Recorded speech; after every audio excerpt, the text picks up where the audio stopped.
রাজধানীর বেইলি রোডের green cosy cottage ভবনে অগ্নিকাণ্ডের ঘটনায় সেই ভবনের বিভিন্ন রেস্টুরেন্টের স্বত্বাধিকারী সহ ২২ আসামির বিরুদ্ধে অভিযোগপত্র গ্রহণ করে পলাতক ১৩ আসামির বিরুদ্ধে গ্রেপ্তারি পরোয়ানা জারি করেছেন আদালত। রোববার শুনানি শেষে এই আদেশ দেন ঢাকার মেট্রোপলিটন ম্যাজিস্ট্রেট মোহাম্মদ জুয়েল রানার আদালত। প্রসিকিউশন বিভাগের উপপরিদর্শক জিন্নাত আলী জানান, ২২ জনের মধ্যে ৯ জন আদালতে হাজির ছিলেন।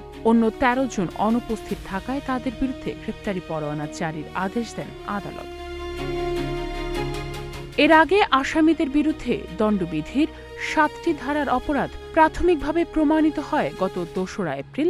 মামলার তদন্তকারী কর্মকর্তা ও পুলিশের অপরাধ তদন্ত বিভাগের পরিদর্শক শাহজালাল মুন্সি এ অভিযোগপত্র জমা দেন।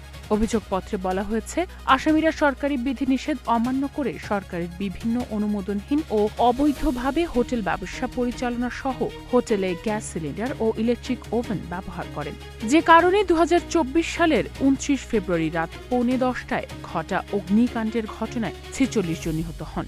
এর মধ্যে ৩ জন সম্পূর্ণরূপে আগুনে পুড়ে মারা যান। মাইশা মাহমুদ, নাগরিক প্রতিদিন।